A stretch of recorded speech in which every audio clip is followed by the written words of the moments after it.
Drink എടുത്തു തന്ന്. ആ ഫ്രണ്ടിൽ നിന്ന് പോയ കൊച്ചു പയ്യന് ഇത്തിരിയെങ്കിലും മാനേഴ്സെങ്കിലും ഉണ്ടായിരുന്നു. അവ അതുപോലെ ഇല്ലാതെ പൈനാപ്പിൾ, മുന്തിരി, ആപ്പിൾ എന്നൊക്കെ പറഞ്ഞ് വീണ്ടും ഡ്രിങ്കിന്റെ പുറകെ പോവുക. കുടിച്ച അവസാനം ആകുമ്പോൾ ടേസ്റ്റ് എനിക്കും കൊണ്ടുതരും. ഓഡിറ്റോറിയമൊക്കെ ഇങ്ങനെ വേണം, എൻട്രൻസിൽ തന്നെ ഫുഡ് കഴിക്കുന്ന സ്ഥലം.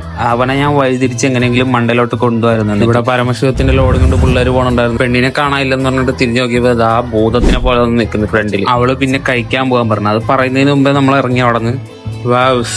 ഞാൻ മരുന്ന് കഴിക്കുന്നതുകൊണ്ട് ഡയറ്റിലായതുകൊണ്ട് കുറച്ച് ഫുഡ് കഴിച്ചോളൂ. അത് ചിക്കനൊന്നും കഴിച്ചില്ല. യവനൊക്കെ അത് കുമുകുമ അടിച്ച് കയറ്റരുത്. ഫോണിന്റെ ക്യാമറ ഓൺ ആണെന്നുണ്ടെങ്കിൽ ഫുഡ് കഴിക്കുമ്പോൾ ഒരു ആറ്റിറ്റ്യൂഡാണ് ശ്രീധന്യ ചേച്ചി. ഷേക്ക് ഹാൻഡ് കൊടുക്കാൻ നോക്കി കിട്ടാതെ നമ്മൾ ബേസിൽ യൂണിവേഴ്സിലേക്ക് കയറിയിരിക്കുകയാണ്. പക്ഷെ അവ അവിടെ അപ്പുറത്ത് നിന്നെ കളിയാക്കിയിരുന്നു. ഒരു ഷേക്ക് ഹാൻഡ് കൂടെ കൊടുത്ത് ഞാൻ ക്ഷീണം തീർക്കാൻ കുറച്ച് കാറ്റും ഉണ്ട് അവിടെ മാറിയെന്ന്. നമ്മളെ പ്രിയ സുഹൃത്താണ് ആസിയ. അവളുടെ കല്യാണമല്ല, അതുകൊണ്ട് തന്നെ ഐസ്ക്രീം കുടിച്ച് മുടിപ്പിക്കണമെന്നും പറഞ്ഞ് അങ്ങോട്ട് പോയേക്കണാവും. പിന്നെ പറയാതെ തന്നെ ഈ പ്രായത്തിൽ ക്യൂട്ട്നെസ് ഇട്ട് മെഴുകുന്ന ഐഷുവും അതിന്റെ പ്രൊഡ്യൂസറായിട്ടുള്ള സാറുമാണ് നമ്മളുടെ അടുത്ത വീഡിയോയിലെ താരങ്ങൾ. അപ്പോൾ ഓക്കെ.